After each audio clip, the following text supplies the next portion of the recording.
to talk about more modern magic today. But before I know one thing, everybody sign this. Make sure. Floor is yours. Okay, hello everybody. Tere. I will speak about modern magic today, as Indrek just said, and as you may have read in the advertisement. And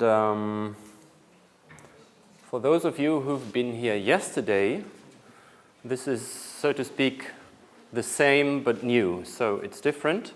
It belongs to the same thing, to the same tradition, Western learned magic, but today we will look at stuff which people practice today and not in the 18th century. And I will try to relate these two materials over the course of my presentation. And tomorrow I will not present material, but talk about magic more generally. So tomorrow will be more methodological talk. But yesterday and today I will more present material and discuss the material, as it were. So, let's go. Mapping modern magic, that's what the talk is called. I will first explain a bit what I mean by that. Then I will try to show you that this stuff is related to the stuff which I presented yesterday. Who hasn't been here yesterday? Wow, most of you. So yesterday I presented a collection of magical manuscripts from the early 18th century, which is sitting in the University Library of Leipzig, and discussed the contents and the history of this collection. And today I will discuss what modern magicians do, and in the second part I will just try to argue that these two things belong to the same category, which is Western learned magic. Then I will try to present some findings from anthropological literature. So there have been a few people investigating the field, doing field work among modern magicians. What do they do? What do they believe in? Etc. And then I will try to map the material, because it's really a lot of material. So I'm just wondering, who of you has ever heard of Aleister Crowley, for instance? Wow. Okay, half. Who knows sigil magic? Sigil magic? 1, 2, 3. Good. And who has practiced any form of modern magic? I don't know what. Dungeons and Dragons count. Dungeons and Dragons. Okay, fantasy magic doesn't count. Yes. Anyway, in the end, I will try to explain why this is interesting and why modern magic actually exists. So I don't know why it exists, but I will try to explain or present some hypothesis why it is still so maybe omnipresent. It's maybe not omnipresent, but it's present. Anyway, so first of all, this is actually a collaborative project, so I'm not doing this alone. I'm doing it together with two people, Egil Asprem and Marco Pasi. Who has seen Marco Pasi when he was here? Okay.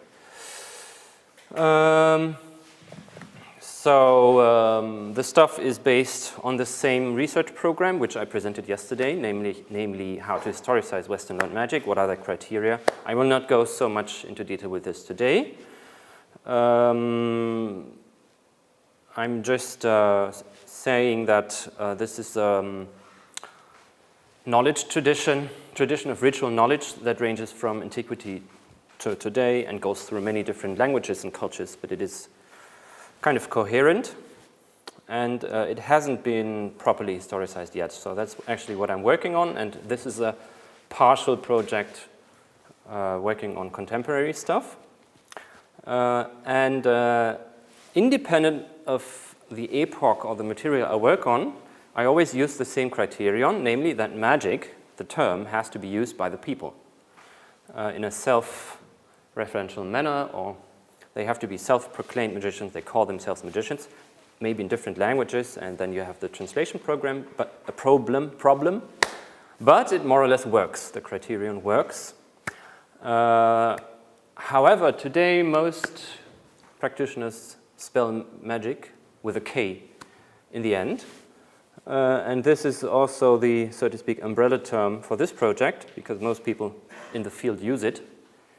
And the term magic with a K goes back to Aleister Crowley, more or less, who has read early modern English grimoires, and that was spelled with a K. What he wanted to stress is that magic with a K is real. It's not fantasy, it's not stage magic, it's not illusionary, but it refers to real phenomena, events, entities, or causal connections. And even though these may be considered illusionary or absurd by mainstream culture. So this is what magic with a K means. And other researchers or other scholars, they do not really buy into this. So these people are rather subsumed under new religious movements or esotericists, occultists. This is called modern occultism, contemporary esotericism. I don't find this too plausible. Let's call it what it is, or what the practitioners call it, namely magic. And I don't like calling this learned magic. So yesterday it made more sense to call the stuff learned magic because, let's say, not so many people in the early 18th century could actually read. So it was an elite thing and write, and it was very complex and sophisticated. So this was really a niche phenomenon. Today, reading is not so special, and we are all more or less clever, at least the Western people who do this. So I don't call it learned magic when it comes to contemporary material. It seems weird. But the stuff I present today, it is similar in the sense that it fulfills certain criteria, which I also applied to the material yesterday. Namely that it's a continuous tradition. There's a lot of changeability, so the rituals change all the time. They are usually very hybrid, so a lot of building blocks that are put together from different ideas, traditions, also different ritual mechanics that are kind of fused.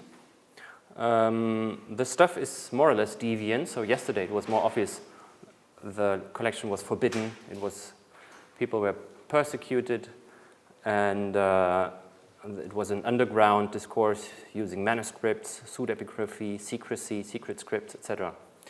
Today, that's not really necessary, but it's still kind of unusual to call oneself magician, to claim one practices magic in the 21st century. So, for instance, in job situations, you would maybe rather not claim this so openly. So there are still double identities in a way.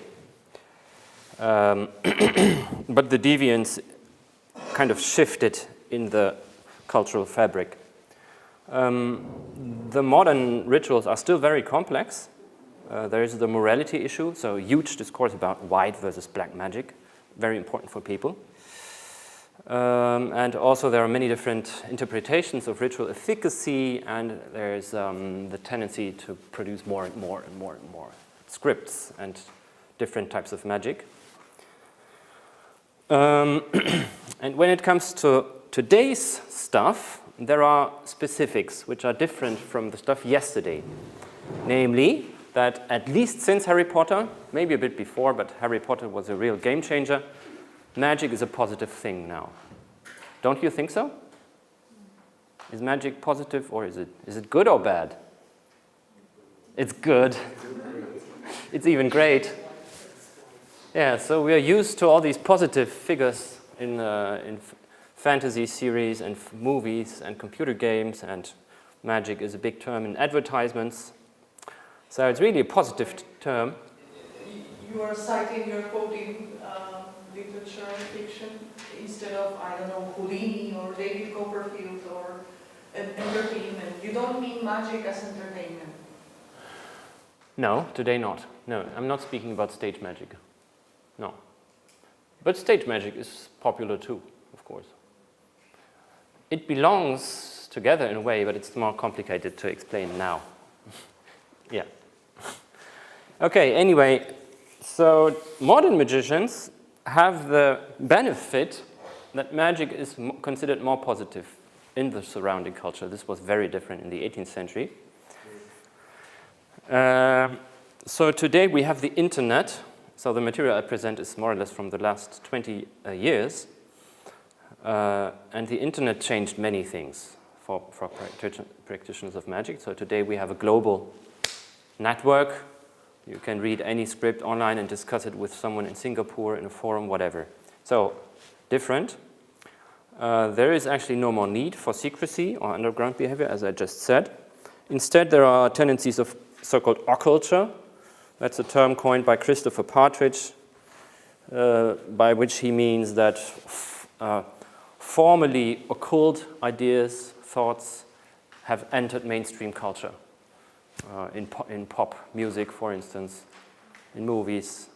So today the occult is not hidden. It's actually a selling point. It's kind of very present in the media.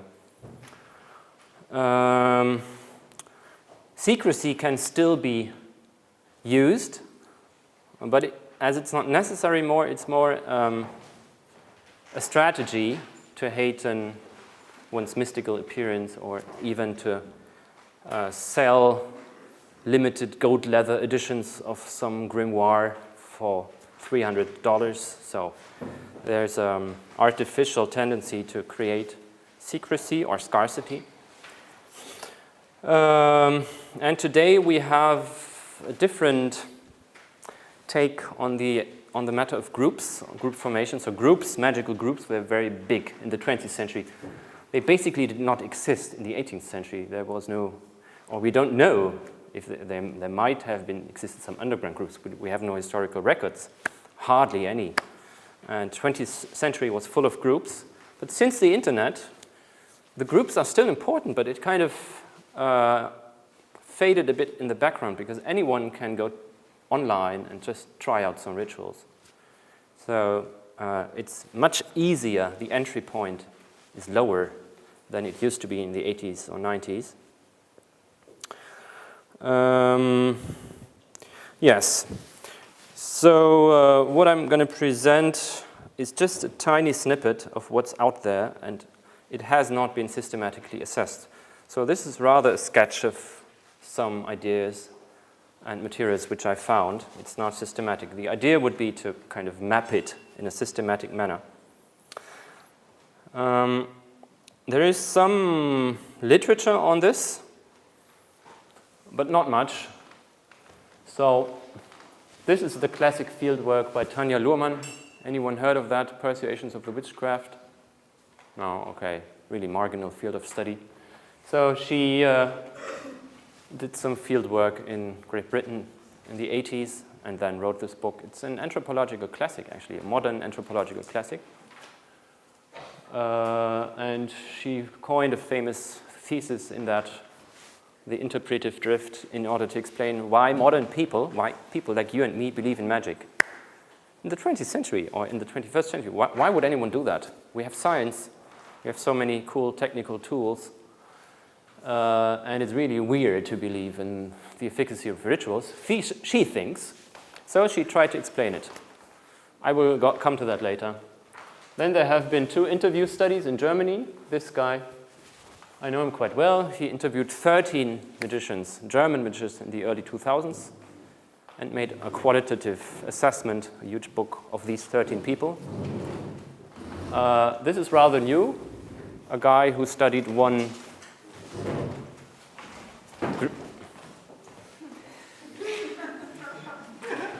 group in Sweden, in Stockholm, the Dragon Rouge. Interesting book. Then there are 2 books. This is from another anthropologist. I put them in between because these 4 are scholars, and these are practitioner scholars. So they are more close to the field. She's a witch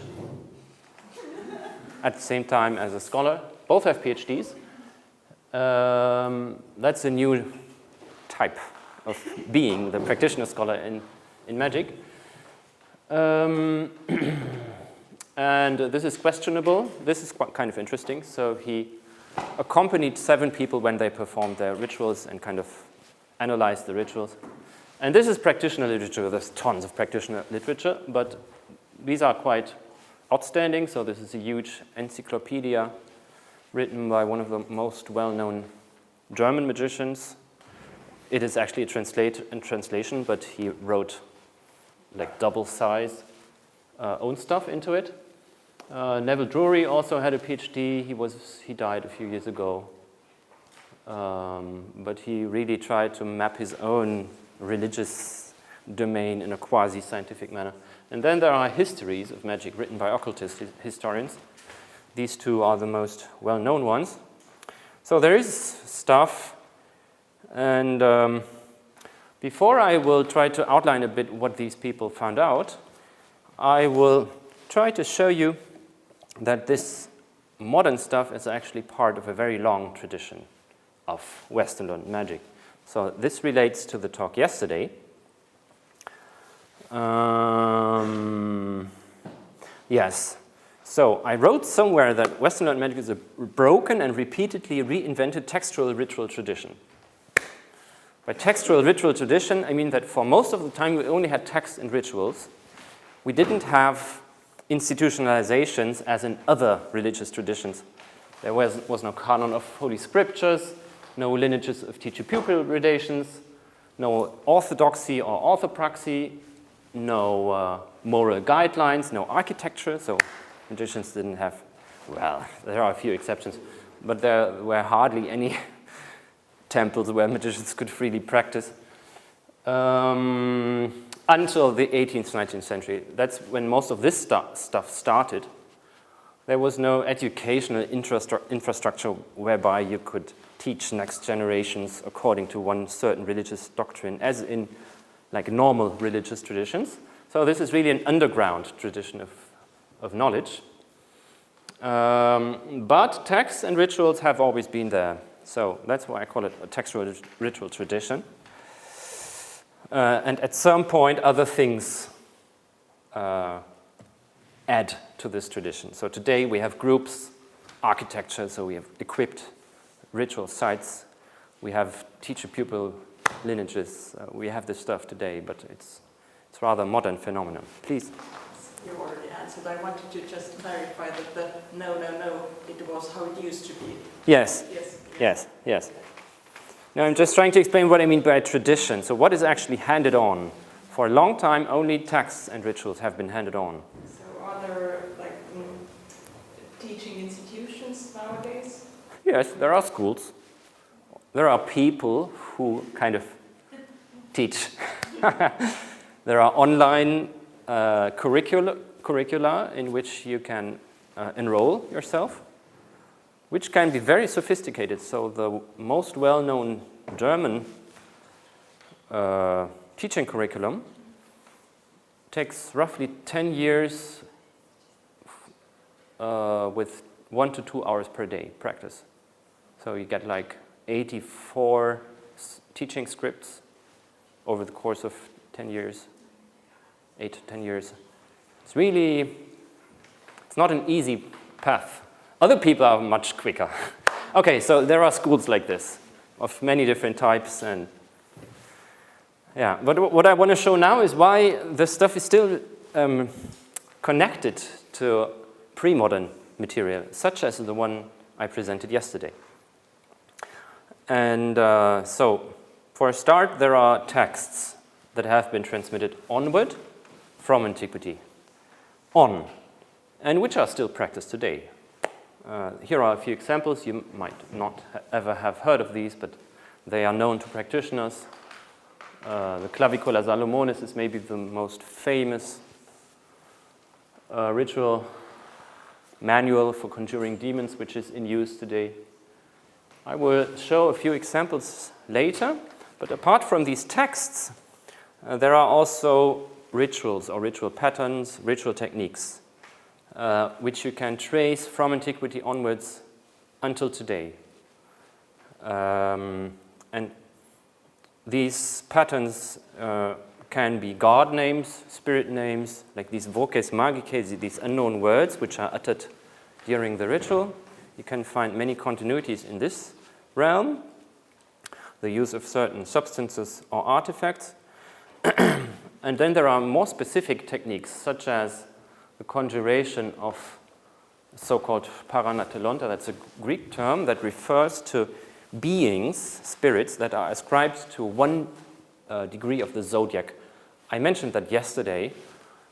So the zodiac is the alleged path of the sun around the earth in a geocentric worldview.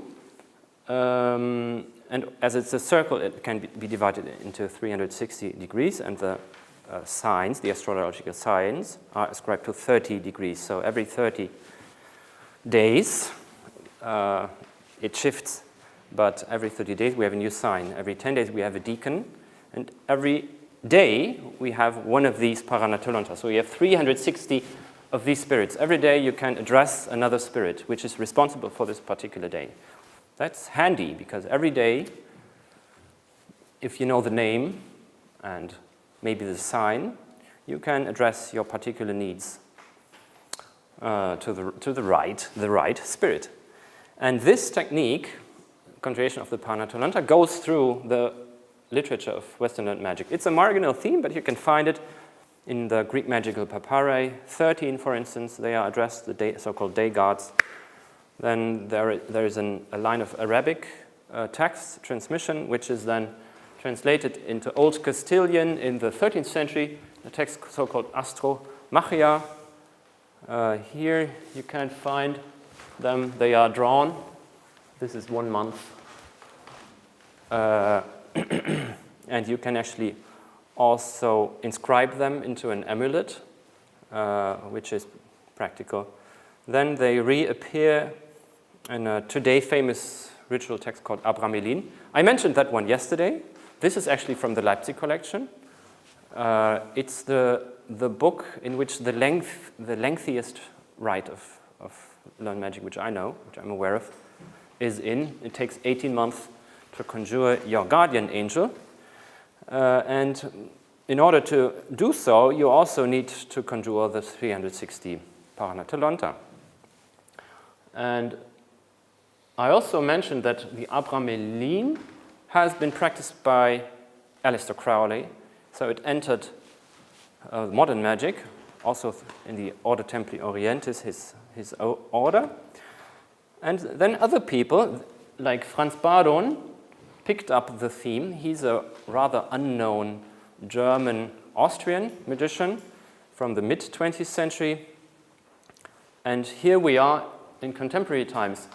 That's Walter Ogris. He's just a German guy who produces amulets. He's active at this moment. I talked to him. And he has an awful website. So this is really cheesy. And you wouldn't expect what is behind that. He talked to you for free. No. So he produces these things, and it's really complicated because he conjures like 3 or 4 of these 360 beings by means of a sophisticated rite which takes a week or 2 into a silver amulet. And these are the names of the spirits written in so-called characteres script. So this is just an example of how long these specific ritual techniques are handed on from antiquity to today, in fact. And of course, it's not always the case that the same thing is handed on, but things change all the time. One instance is the idea of the holy language. So magicians always tried to find the best language to talk to spirits. And a famous example, which is in wide use today, is Enochian. Has anyone ever heard of Enochian, the Enochian language? Yeah, okay, a few. So Enochian was actually invented or revelated to John Dee and Edward Kelly in the late 16th century. They used these tools. They are today in the British Library. And they spoke to angels over the course of several years, and Dee wrote these diaries, which can be, which are edited today, so you can actually see how it happens. And these angels, they transmitted a language to the two, to John Dee and John Kelly. But it was kind of forgotten upon for a few hundred years. Only a few people which we can really reconstruct used it in the 17th or 18th century. But then came the Golden Dawn, the Hermetic Order of the Golden Dawn. Who knows that? Okay, so that's actually the first fully fledged magical order that was founded in 1888 in London. Very influential for modern magic. These are the three founders. And they found the stuff from John Dee, and they used it in their own rituals. So this is how it looks like, written in different ways.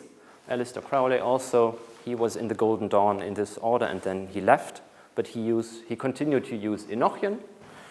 So it became really important in the 20th century. This is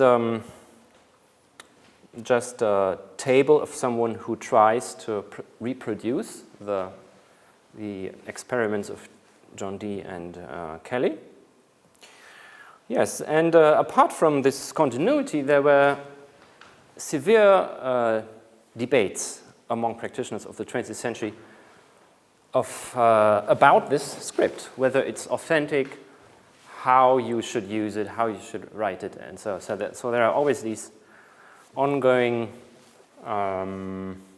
adaptations, reinventions, and also disputes about rituals, about how things work. So another aspect of why this is part of one tradition is that the magicians themselves claim that they are part of a tradition. Does that make sense? No, okay. There are, of course, invented traditions. That's a common trope among modern esoteric people that they practice something which is thousands of years old, and it may not be true. But in this case, it is actually true, as I tried to show. But the actual contents of these histories written by practitioners, they may still not be so accurate. But there are many examples. This is kind of the founding text by Egil Asprem in the mid-19th century, Histoire de la Magie. So he's actually the first practitioner of magic who wrote a history of magic. That's where the genre properly begins. There are former histories of magic, but not written by practitioners because it was not possible or not sensible. And this is taken from a modern chaos magic text. So they try to kind of create this chronology of different influences, which is, yeah, maybe not so plausible, but interesting. And this is really, I would say, the best modern practitioner historian, Stephen Skinner.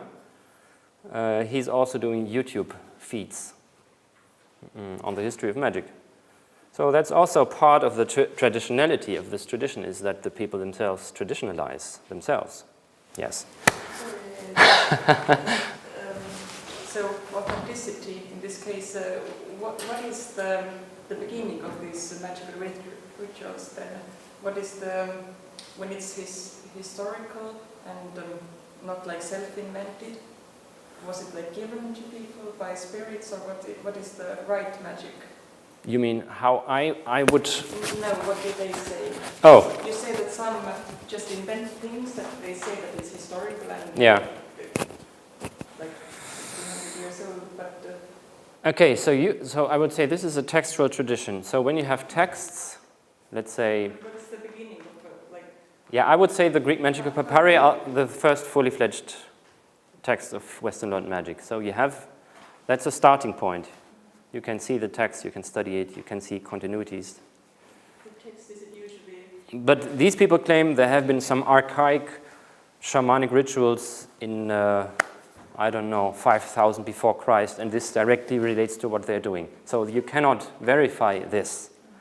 There are no possibilities to... Yeah, but the claim is that it was invented at some point or given to people by spirits, or what is the... Yeah, that's maybe not so much a common trope, but it used to be the usual explanation that was given by some angels to humankind.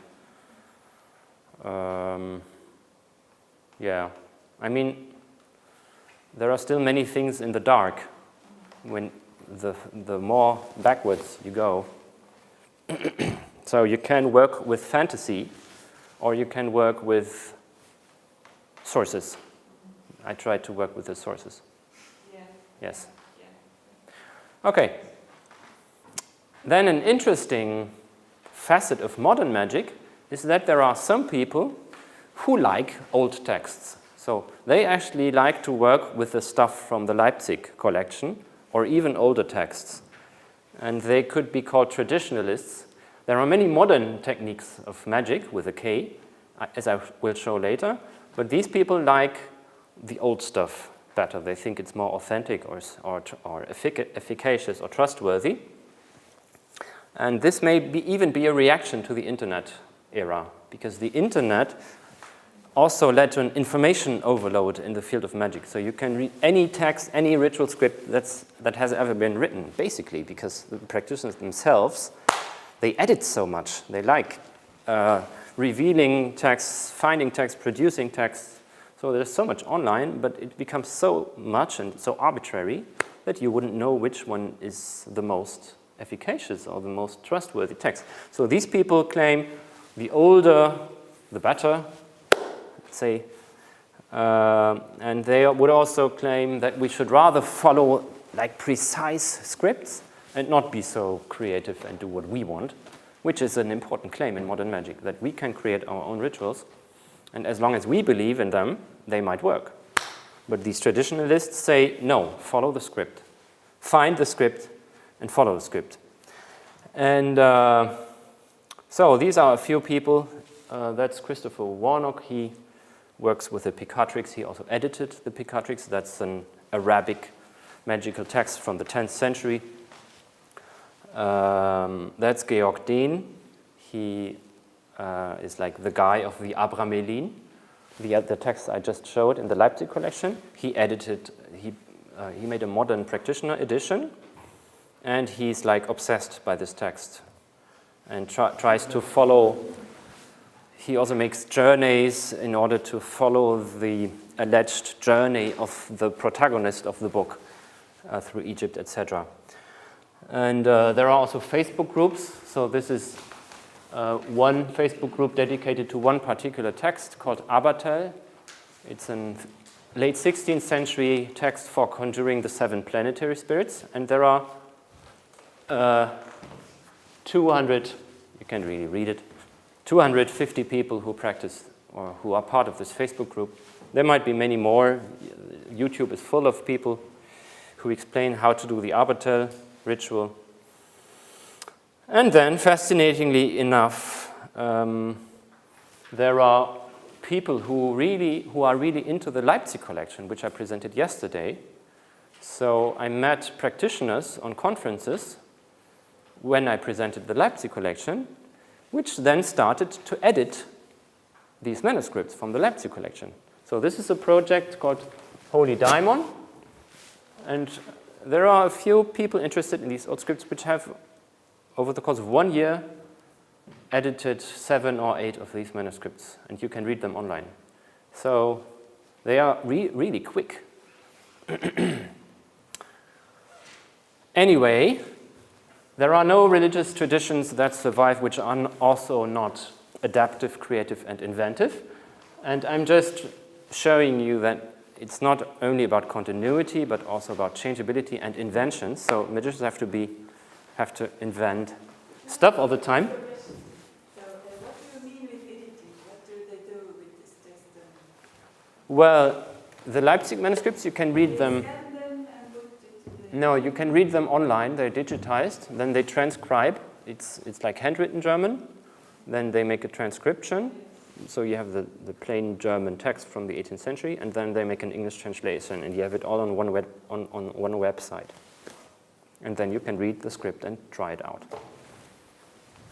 Yes, this is just one technique which is like, I would say, the most prominent technique in modern magic. It's sigil magic. And it's very simple. I think that's why it's so popular.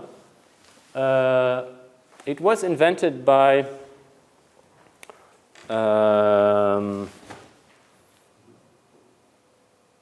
I forgot. A guy in the early 20th century, then not much happened, and in the 70s, chaos magicians adopted the technique and made it really popular. And so you write down a wish. I wish to obtain the Necronomicon. That's a joke, okay? But then you eliminate it. You eliminate the repeated letters. Then you have these letters. You rearrange the letters, and you get a sigil. So the sigil is like the condensed wish. And you can do the same with other strategies. Here you create a mantra. Here you create a sigil to hurt someone or harm someone. And that's one side of the story. The other side is that you have to implement the sigil into your subconscious mind. So you need extraordinary states of mind. And very popular is sexuality.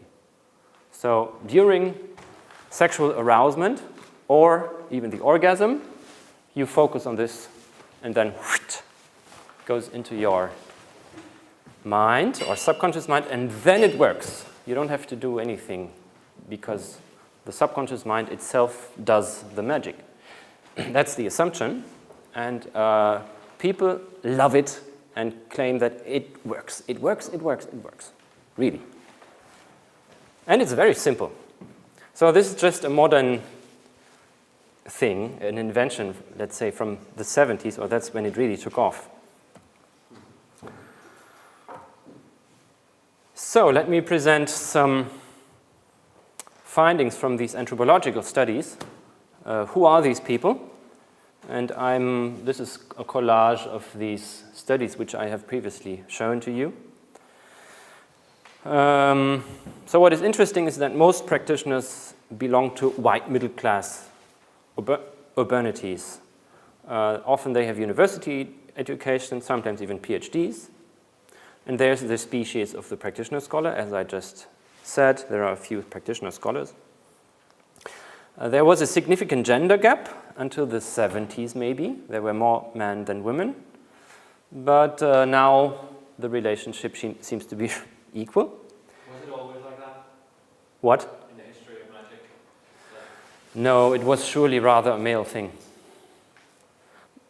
I think Wicca made a huge impact on the feminization of modern magic. And why popular culture assume that witchcraft is a witch thing? That's a stereotype. It's just a stereotype. It's also a question of terminology. I mean, mostly these days when we talk about witches and wizards, well, we depict them as gendered. Yeah. Yes. But I would say the entire, that goes back to the witch persecutions, and they were driven by gender stereotypes. And stereotypes are just simplifications of reality, which may not be accurate. So, and they create reality. The Estonian statistics of witch trials, we had mostly men. Yeah. There are some countries, there are some countries where there were more men than women. That's true. Anyway, so Gerhard Meyer, who made this interview study, says that there is no personality of a magician. So they are not different from other people. There are some tendencies. They have a primary social education, religious socialization, and then at some point they become interested in magic and become a magician. So that's called second socialization in a way. There is the tendency of outsider feelings, but it's just tendencies. You cannot really find clear patterns there. Interesting is that fantasy literature and television series and movies and also maybe computer games clearly function as a biographical bridge to becoming interested in the real thing. So there is this relationship that the heightening of the popularity of fantasy magic heightens the likeliness that more real magicians emerge. And we don't really know what happened since the early 2000s on this domain, but it might have become more and more with Harry Potter. But you haven't seen, for example, a correlation with the rise of the fantasy RPG genre, like, well, Dungeons and Dragons and all that. I mean, there was craze, of course, in the United States, and that was overplayed, but still, yeah. It draws heavily on this exact Yes. learned magic tradition. Yeah, but there are clearly connections. So people who do live role playing and like to be the magicians, they are likely to also be interested in the real thing. Clearly. And there is this tendency that at least in the 90s and 2000s, many practitioners worked in the computer industry. So there are these connections. Yeah, So as I just... finding some pathological reasons or anything like that? Pathological? Yeah, mental issues or anything like that? No. Nerds. Then what is also important is that most practitioners have plural memberships or so-called ritual belongings or religious belongings, so they are usually not part of one group. They might also be interested in, so that's the usual modern New Age patchwork identities. You also have that in magic. And there were some attempts to create some magical umbrella organizations, but they all basically failed. And today we have more solitaries again, as opposed to these groups. The groups tend to dissolve or to have schisms, even the small groups. And as I said, the internet has been very important because it provided infinite accessibility of scripts, global networking. Everyone could publish, so anyone can publish in the internet. That's also a game changer. So you have a lot of ritual diaries, which may be online now. The internet is also an easy entry point for beginners. You have individualization, so anyone can practice without other people, thanks to the internet. Yes, and there was this backlash towards traditionalism, as I said. And some of the modern practitioners, they adopt a critical attitude to the internet. And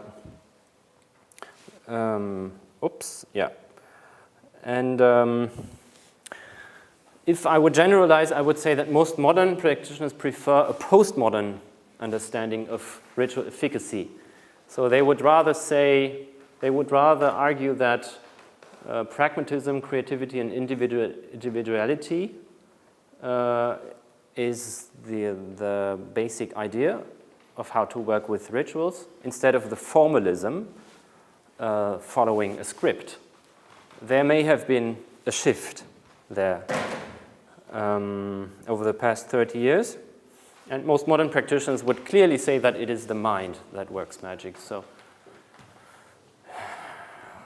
it's a bit ambivalent. You can still conjure a demon, but you could also say the demon represents a facet of my mind. So you have that pattern of argumentation. And there is also an ever stronger desire for personal evidence of ritual efficacy. Usually the modern people are not blind believers, but they test all the time whether the things work. And there is this crucial shift to ritual diaries. So everyone writes ritual diaries, and you don't only note the positive effects, but also when something does not work. So it's really experimental. And there are only few commercial practitioners. I already said the stuff with secrecy and the double life.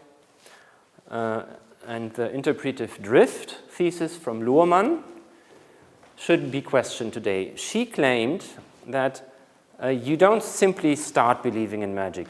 You meet someone in an esoteric bookshop, he says, hey, I do these rituals with my friends, come. Then you're there, you think, oh, interesting, and so you kind of float into experiences and start finding things plausible, and then at some point you start seeing everything through this lens. You start seeing synchronicities and effects of rituals, and you start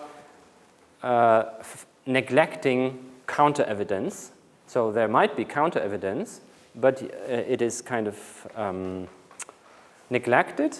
And this is what she calls interpretive drift, that people kind of glide into believing in magic through practice, experimentation, peers, and at some point they stop questioning it. And I would say it doesn't work, because people are much more critical, at least today. I mean, she did this in the 80s, and when you read modern magicians, how they assess their own practices, they are no easy believers. They really they really try to find out whether it works or not, and they test the whole thing. Yes. And there is a magical mind map by Gerhard Meyer. So he tried to map what the magicians themselves think magic is, with a lot of things, very complex. This is just to show you what has been done in this field. So now, if there are no questions, I actually have one. yes, So you mentioned there are only very few commercial practitioners. yes, So it seems so thought-provoking, because I would say in Estonia, all kinds of magicians or extra sense people, they sell books that they write, they sell their services. Mm. So it's so many many sides of commercial activity. Mm. Okay, I'm not saying, There are also some who are yes. really solitary. They do it for themselves. Mm. They don't want to sell anything. Yes. What I meant is people that live exclusively on magic. So, of course, there are a lot of commercial activities, and you have some minor income by selling some books, or I mean, the big names, they have 30 books or so on Amazon, and they might be able to live on it. But I would generally say that selling rituals, I have heard that you can't do such a good living. I mean, it probably depends on the country, on the city even, on the quality of your rituals, maybe. But that was a general assessment that the people rather do it for themselves in contrast to make a living. Yes. This question may seem naive, but how can, in the case of old texts, how can purposes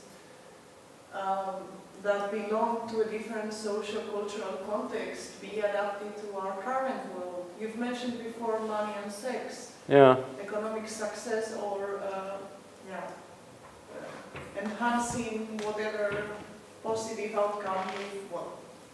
But my point is, what are these rituals for? Yeah, the goals never really changed. So you always have the top 5. You have love, wealth, healing, protection, and harm, maybe. So that's the instrumental side of it. And you find this also in the pre-modern grimoires. They are ritual instrumental texts aimed at very specific inner worldly goals. Societies do change. Yes. I know human nature doesn't. The rituals change and the explanations of how they work change. But when a modern practitioner says, oh, I want to work with the Arbatel, he thinks that the 7 planetary spirits in the 15th century, that they are still powerful today, and maybe more powerful than these, I don't know, Cthulhu gods invented by Lovecraft, which are also used by some modern magicians. But he thinks that the older texts provide access to more powerful spirits. Many modern people still work with spirits. Yeah. But the goals, they might remain the same. Many modern people, even in the age of Tinder and what have you, they don't find the love they want, and they might think, some people might think that a ritual helps, you know. And also money. Who doesn't want money? Well. Does this encompass mediums on tarot readers and things like that? Yeah. What's this investigation? Like, could we consider those people like witches or magicians? the tarot people? Tarot readers and hand readers and mediums and. Okay, there is a lot of other stuff going on in the entire modern esoteric market. Tarot is a special case because most modern magicians would practice tarot because it has been important since the Hermetic Order of the Golden Dawn. They kind of embedded tarot. Actually, you would find a psychic in every corner. Yeah. They got the opposite. Yes. Anyway, they would probably not say that they do magic, but they rather do prophecy, divination, which is a different thing. I mean, telling someone what might happen in the future is different than making a ritual that something will happen. It's a different logic, but both is just part of the market or the religious field. Anyway, let me go on. I'm kind of running out of time. So what I'm actually trying with this project is to map the material. And there are many ritual techniques, currents, groupings, and individuals. There's a lot of literature out there, and it's really difficult. And this is just an attempt to first list what's there, and then map it in the sense of relating it to each other. So this is just a list of ritual techniques that are in use today by modern magicians. So conjuring spirits, we saw that yesterday. Still very popular. Also traditionalist magic people working with these old grimoires. Then there's Kabbalistic magic, the use of certain Kabbalistic numerological techniques, or working with the Sphirot or angels. Astral magic is still quite important, using the power of the stars practically. A chemical magic is a thing. Enochian magic, using this Enochian language to conjure the Enochian spirits. Theurgic magic is rather a rite which is not aiming at some inner worldly goal, but rather aiming at becoming deified yourself, so rising up towards God, becoming more godly and maybe more powerful. Then there is sigil magic. I've shown you how that works. Rune magic, so you can also use runes, northern runes. Sexual magic in 1,000 variations. You can do all sorts of interesting things with sexual magic. The easiest one is to focus on a wish during orgasm. You don't even need a sigil. Then there is more sophisticated tantric magic, so practitioners adopted Tantrism in the 20th century. Most importantly, Kenneth Grant, who was a pupil of Aleister Crowley.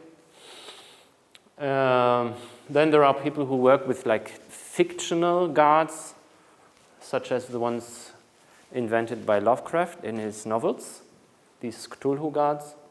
There are magicians who claim that they work with dragons, like on the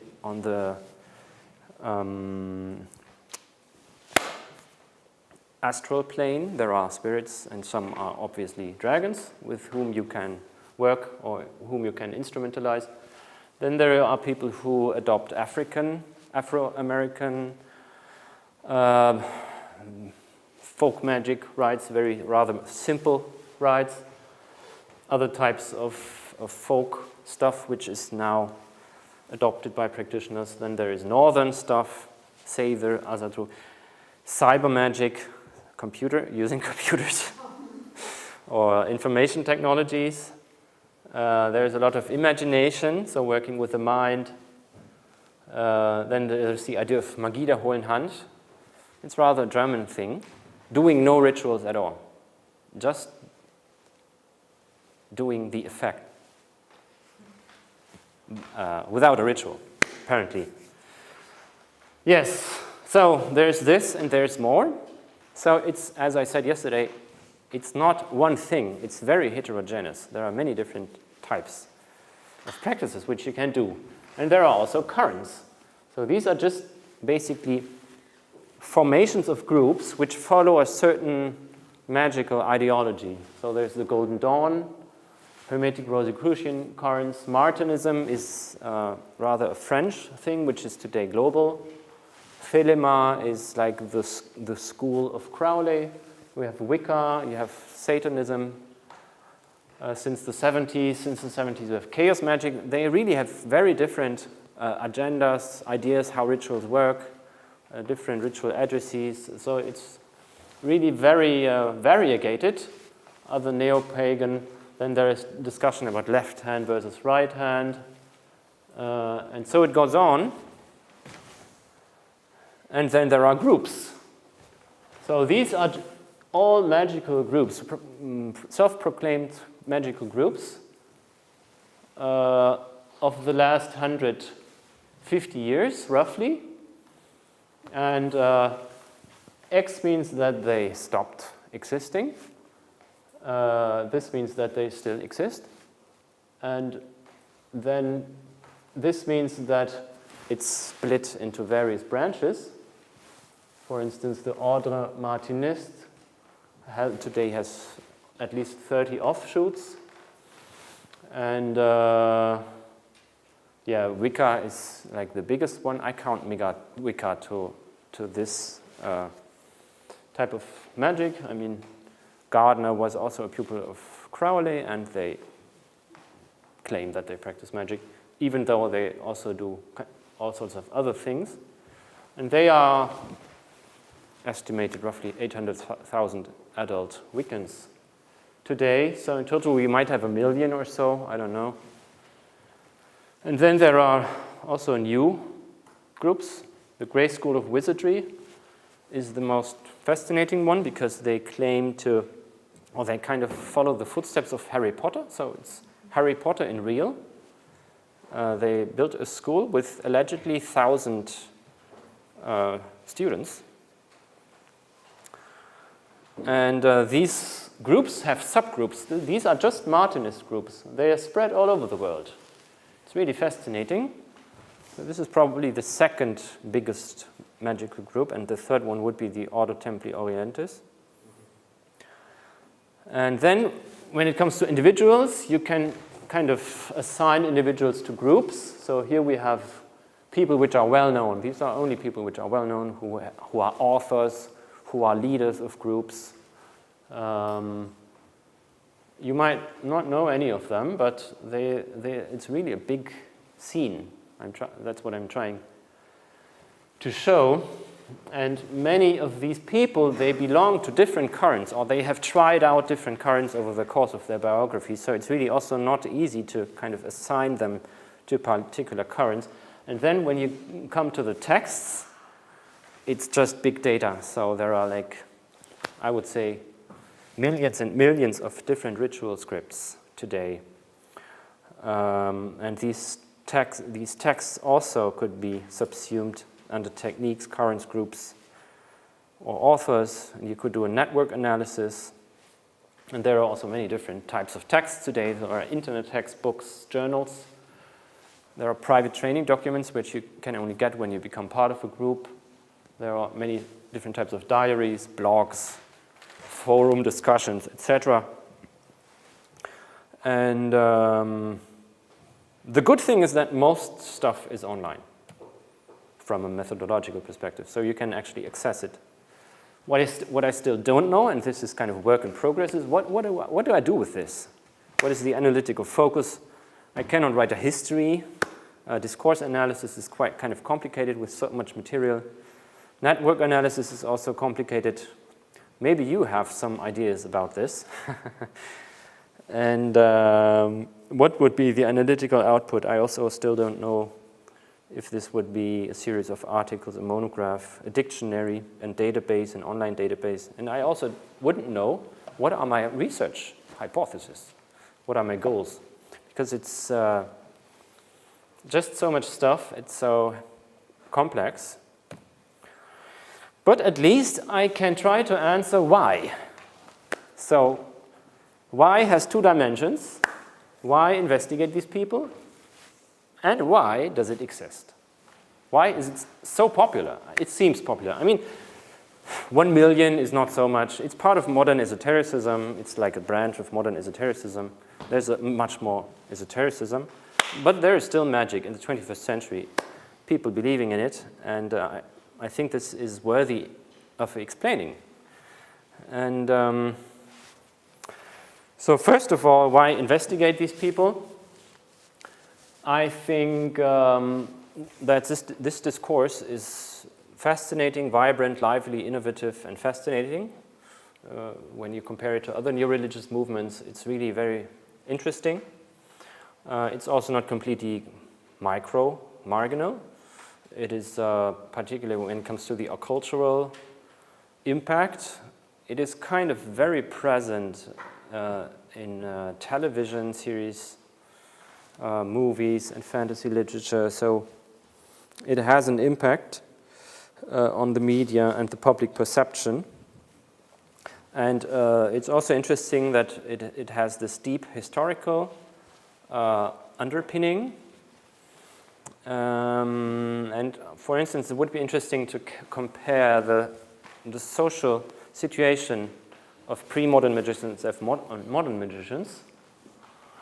And what is also interesting is that, I mean, you may know that many scholars in the 19th and maybe up to the mid-20th century, they conjured the idea of secularization. So the disenchantment of the world took place, or it still takes place. And it's obviously not true. So secularization never really happened, not even in the most secularized European countries. So what happened? Maybe privatization, things move into the invisible social realms, or individualization, patchwork religiosity, which is non-institutionalized, which is harder to access, methodological.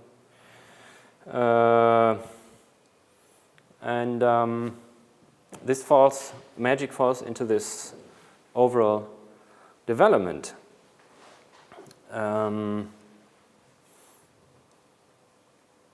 Yes. So let's pose the question why it is so popular, or relatively popular, or why is it still popular? And obviously there is not so much research available, but I have a few ideas about this. So one would be Western learned magic never stopped being popular, or magic, or these. It was always there. It was often below the radar, as we saw yesterday maybe, and it simply still is. So there may be much more than we are aware of. And I just said that secularization never really happened. And yeah, there is the continuous desire for re-enchantment, which is also reflected by the popularity of magic.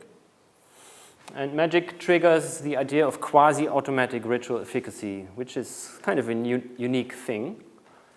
So you can perform a rite independent of individual merits, time, space, and other circumstances, which kind of puts it into an advantage compared to other religious traditions or rites, particularly for individualist modern people. Yes, and this is just an attractive idea, the apotheosis of ideal costless production. as Albert Gelt once said. And since the 1970s, forms of individual, private, deinstitutionalized, self-centered spiritualities became more and more attractive in the Western world, as you all know. So this is underlying the general New Age and esoteric drift, but magic is kind of on top of this. It epitomizes this development and was thus adopted semantically and conceptually by many individuals and groups. So the success of Western esotericism in general and the esoteric bookshops and fantasy in general adds to the popularity of magic. And as we saw in the beginning, magic is today also a positive thing. Harry Potter was an important game changer. In this regard, magic is like one of the most used trigger words in marketing and advertisement. And this also relates to the popularity of real magic. And this discursive shift from magic as a negative thing to magic as a positive thing also reflects the loss of power and influence of the polemical anti-magical discourses, which have been very powerful for most of Western history, and they can't do much now, it seems. And today we also have powerful influencers, and we have the media, which add to all such dynamics. Here is a list of famous members of the OTO, people who have claimed that they have been part of the OTO at some point. Many musicians, obviously, but also actors, John Lennon, Jimmy Page, David Bowie, Rihanna, Sting. The Wachowski sisters now, they changed their sex. Yes, sisters, sorry. Yes, so this is also an aspect of occulture, what I just said. And then there is still the question why Harry Potter has been the most sold book of the past 100 years or more. So magic is just zeitgeist. It is tapping on many people's desires and wishes. Working. The magic working. The Harry Potter. Yeah. Magic, Yeah, but Harry Potter, I mean, it was just so immensely successful with 500 million sold copies. That's more than the Bible in the past 100 years. So there is still no real explanation for this, but it fits into the picture. Although there remains the question, what is the cause and what is the result? Yes, it's probably in both ways. And I think magic just, the term itself epitomizes things which are attractive in general currently in the religious sphere, namely self-empowerment, non-institutionalized spirituality, so I can do what I want, self-orientation, self-optimization, so I can improve my life and my circumstances. I can pursue an interesting, fascinating, experimental, adventurous lifestyle, and I can even search for ultimate truth. I can do it all through magic.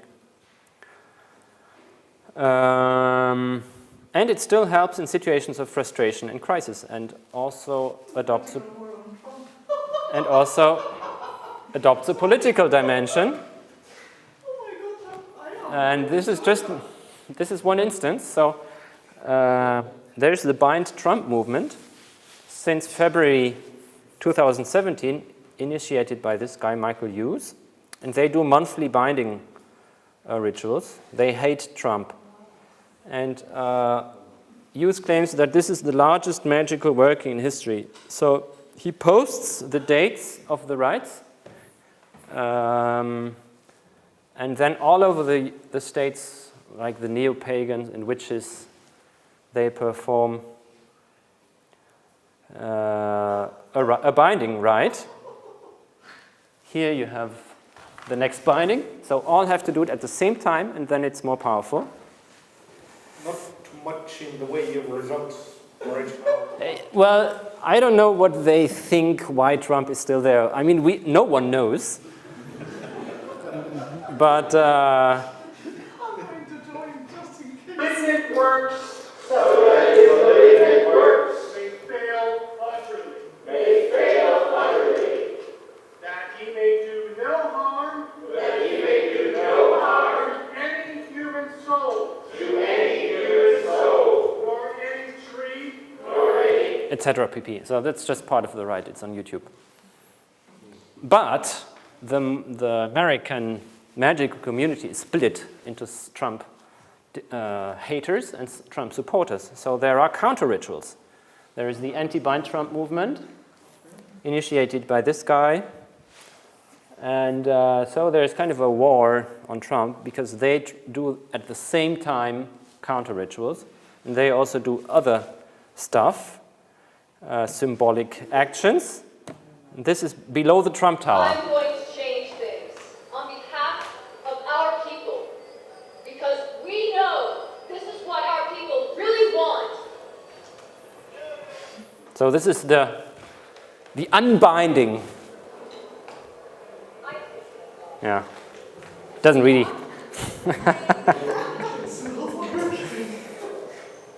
Okay. That bind the American people. This is the head of an American branch of the Golden Dawn, who's quite big in the scene. From our true prosperity. Yeah. Anyway, it's ridiculous. Sorry. So this is just an example how this still rather underground thing can have a social political implication and also position itself in the public sphere. And that's it. Thank you.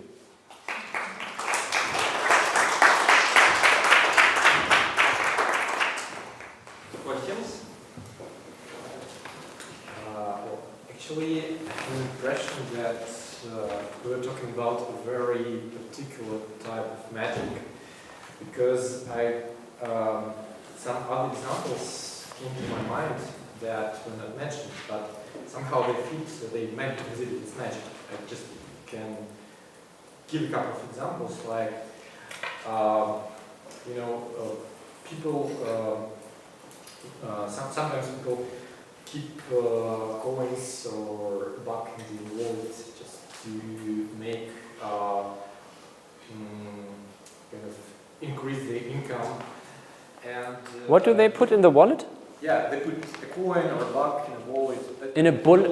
Yeah, in a wallet just to increase their Yes. Okay. income or something like that. Mm. And probably they don't call it magic, or No. they say they don't believe in it. They just do it for no reason, but somehow it can be considered as magic. Yeah. Or if you take village healers, what is usually described as popular medicine, but it's also a sort of magic because they use magic spells to heal the people. So how would you classify these things? Because they're not actually, especially the example of the coin in the wallet, because it's not actual ritual, it's kind of small action. Yeah, a small action. So would you consider it as magic as well, or just something else, another type of magic that you do not Yeah. So study? you weren't here yesterday. You were? Okay. I briefly mentioned yesterday that I don't define magic myself. I don't use a definition to gather material. In this case, certain practices or rites. I follow what I call a discursive approach to magic, to the study of magic. So I follow language. I follow people who use the term or synonyms or translations to denote what they're doing. There are billions of such rites in the history of religion and everywhere. And I would simply, I would not label anything magic unless it is not called magic by the people themselves. I mean, other people can call that magic. For me, it's just a rite. It's a practice aimed at a certain goal, which is a very common and basic theme. I will come to this a bit tomorrow. I will try to go into greater... I will try to develop a theory of magic tomorrow which might work in these cases in a better way. But this is not part of this.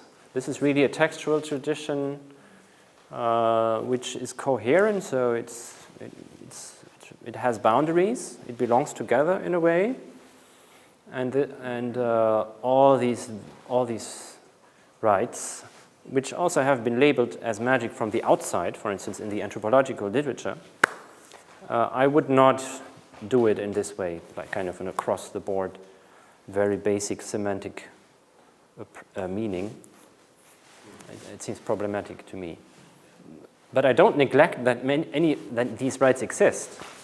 I find it often more practical, plausible, in an analytical sense, to use very instrumental, functional terms. So, a healing rite is a healing rite. And a rite to increase harvest is a rite to increase harvest, or apotropaic rite, protection rite. I mean, it's just practices which are part of religion. And magic comes into play when rites are disputed, when there are struggles over power, how rituals work, etc., at least in Western history. But rites are everywhere. I have a kind of related question myself.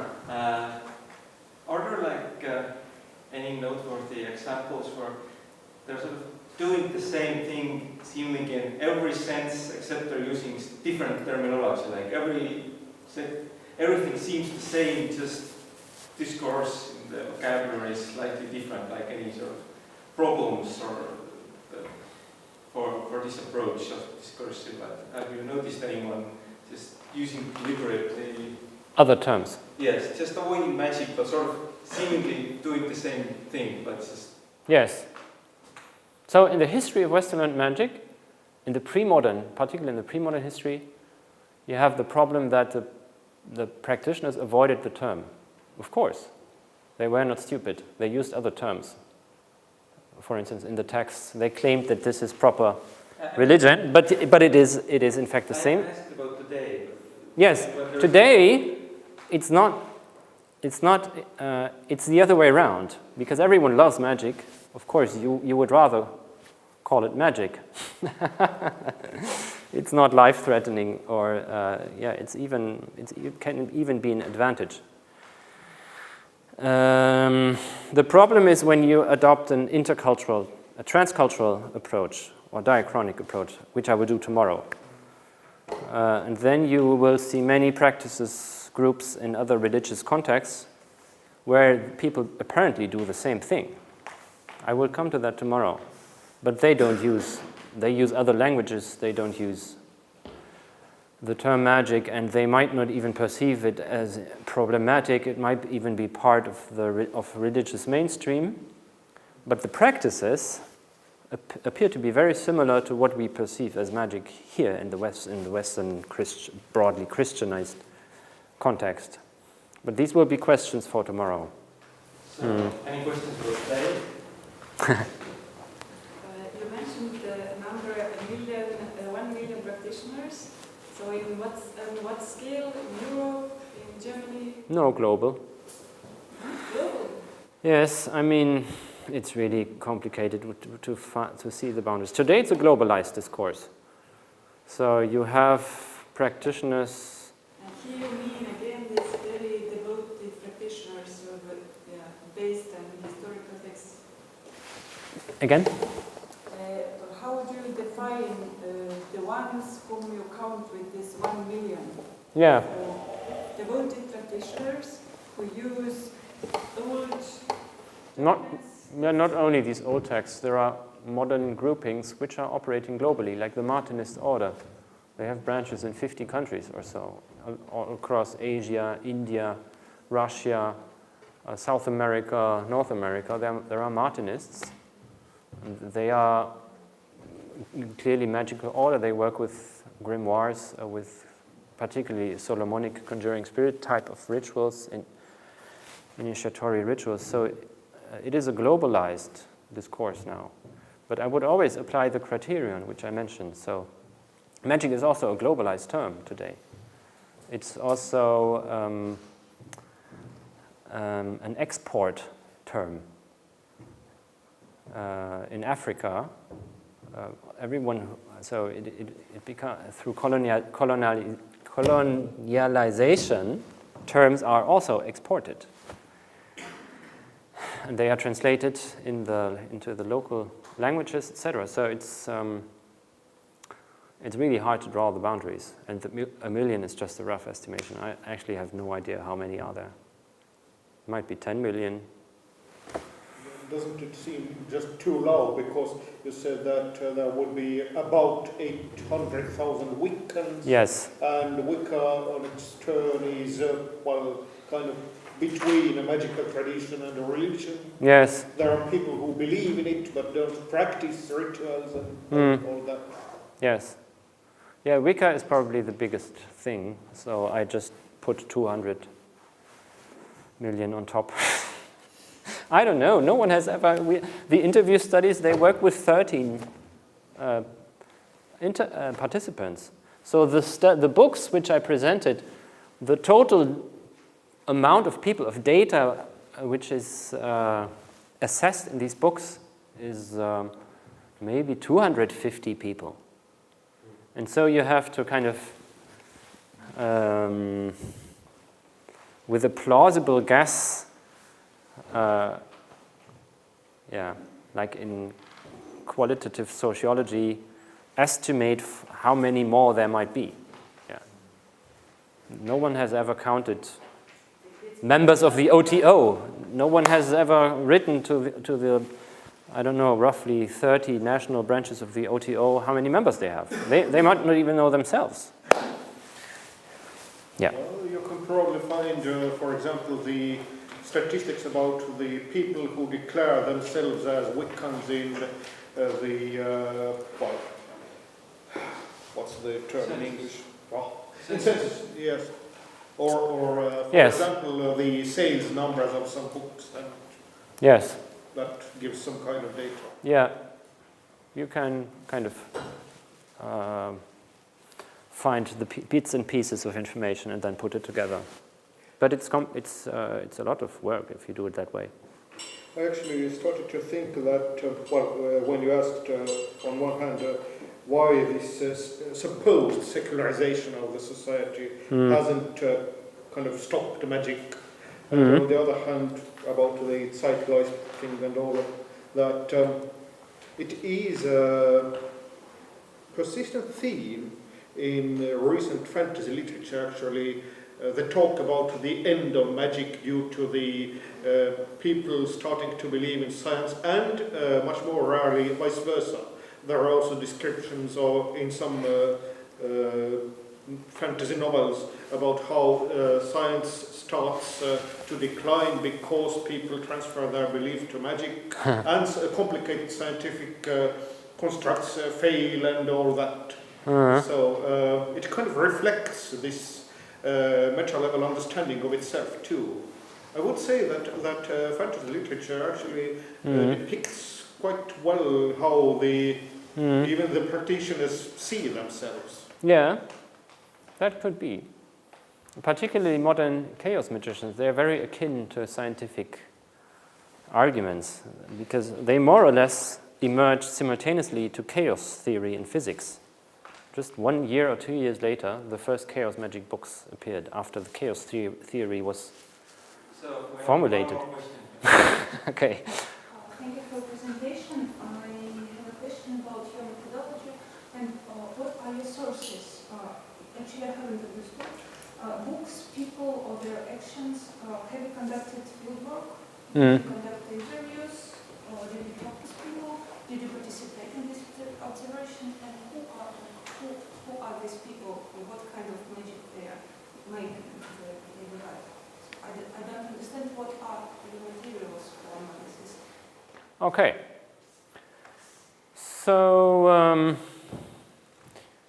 before that project, I was rather a historian. I worked with texts. I still work a lot with texts. Part of my material are texts. So there are many modern scripts, ritual scripts that you can find, can buy or find online. I read these. This is my material. Then I also talk to people. I have informants. I have made some interviews. I also made some participant observation. So I try to do a combination of methods. And the material is manifold. It's textual, it's also oral. Yes. Does that answer your question? These people represent different kind of magicians. So they are different magicians, or they are from one group? No, I don't focus on one group in particular. I try to have a bird's eye perspective on how many different groups are there. And then I make a detailed study on one group, but then I lose my interest. I want to see I rather want to see the big picture and not one particular group. There have been studies on one group, Kenneth Graham-Holm, one of the books which I presented. It's important to have these micro studies, but I find it more interesting to really try to get an overview. That's always how I work. Okay. And they live in different parts of the world, or in one city? They are, I don't know so much about Estonia. Maybe magic hasn't really come to Estonia, apart from like the old folk stuff. But of course I worked in Germany, so I have German informants. There is a lot of things going on in Germany which no one knows. No one has really assessed the German magical milieus yet, including Austria and Switzerland. But there's so much going on in Great Britain, and other people do Great Britain, which I know, so I'm also connected to scholars and exchange information.